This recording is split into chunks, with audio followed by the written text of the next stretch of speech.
সেলকুম ভাই, সেলকুম ভাই, সেলকুম, সেলকুম, সেলকুম, সেলকুম, সেলকুম ভাই, সেলকুম ভাই, সেলকুম, সেলকুম ভাই, সেলকুম, সেলকুম। আমার খালি চাইল কম না ভাই, ডাইল কম, পেঁয়াজ কম, আদা কম, রসুন কম, আলু কম, বাড়িতে যা আছে সব কম। আর কোনো কম থাকবে না, আমি তো আপনারই ঘুরবা লাগছি। আমি এবার আপনাদের জন্য আইছি না, আসেন বসেন, বসে কথা বলি, বসেন বসেন বসেন বসেন। আপনার মার্কেটটা কি? আমার মার্কা হলো গম মার্কা, গম। ঘুম তাহলে তারপর সমস্যাকে কি বলে?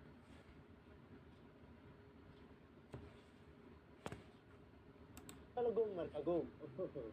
ঘুম তাহলে তারপর সমস্যাকে কি বলে?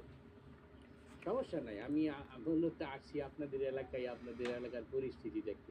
আপনার বিপক্ষে দল কে যেন ওই ওই যে দাঁড়াইছে এক হুজুর, যাই হোক ওর নাম বলা লাগবে না, ওসব হয়তো আমি শুনতে পারিনি। রিক্সা মার্কা না? হুম। যাক, খারাপ না, ঢাকা শহর তো প্রচন্ড জ্যাম, বুঝলেন। আমি ভাবছিলাম যে একদম ওই যাত্রাবাড়ি নেই একটা উবার নিয়ে চলে আসবো। হ্যাঁ হ্যাঁ হ্যাঁ। আসার পর মোহাম্মদপুর হান্দাইতে যাই যে ওরে জ্যাম, পরে কোনো কিছু না পাই আমি রিক্সা মার্কায় উঠি চলে আসছি আপনার কাছে। যাই হোক, আপনার সমস্যার কথা বলেন, সমস্যা কি? আমি আপনার জন্য কি করতে পারি? আমি মোহাম্মদপুর এলাকার জন্য কি করতে পারি? এই ঢাকা 13 আসনের জন্য আমি কি করতে পারি?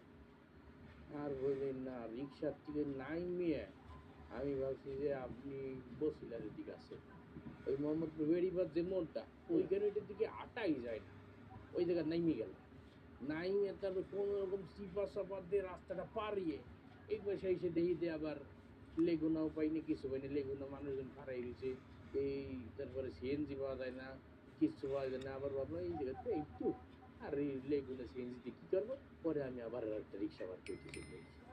তার মানে আমি যেটা বুঝাইতে চাচ্ছি আপনাকে, ধরেন আমি এখান থেকে নির্বাচিত হলাম, তাহলে আপনাদের আমার কাছে প্রত্যাশা কি? সেই প্রত্যাশার কথাটা একটু ব্যক্ত করুন।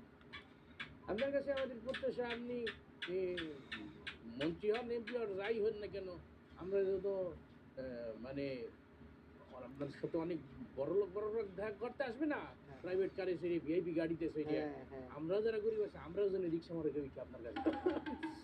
মানে রিক্সা না, মানে রিক্সা জিনিসটা না, রিক্সার সাবজেক্ট আপনি বাদ দেন, আপনাকে আমি প্রাইভেট কারে চালাবো, সমস্যা নেই। প্রাইভেট কারে সারাবে? আর এই জীবনে কত শখ ছিল প্রাইভেট কারে সরবো, ছোটবেলায় দেখতাম বড় লোকরা কত দামি দামি প্রাইভেট কারে চলতো, আমার আব্বা আমাকে সবসময় আব্বা রিক্সা মার্কে উঠে ঘুরেই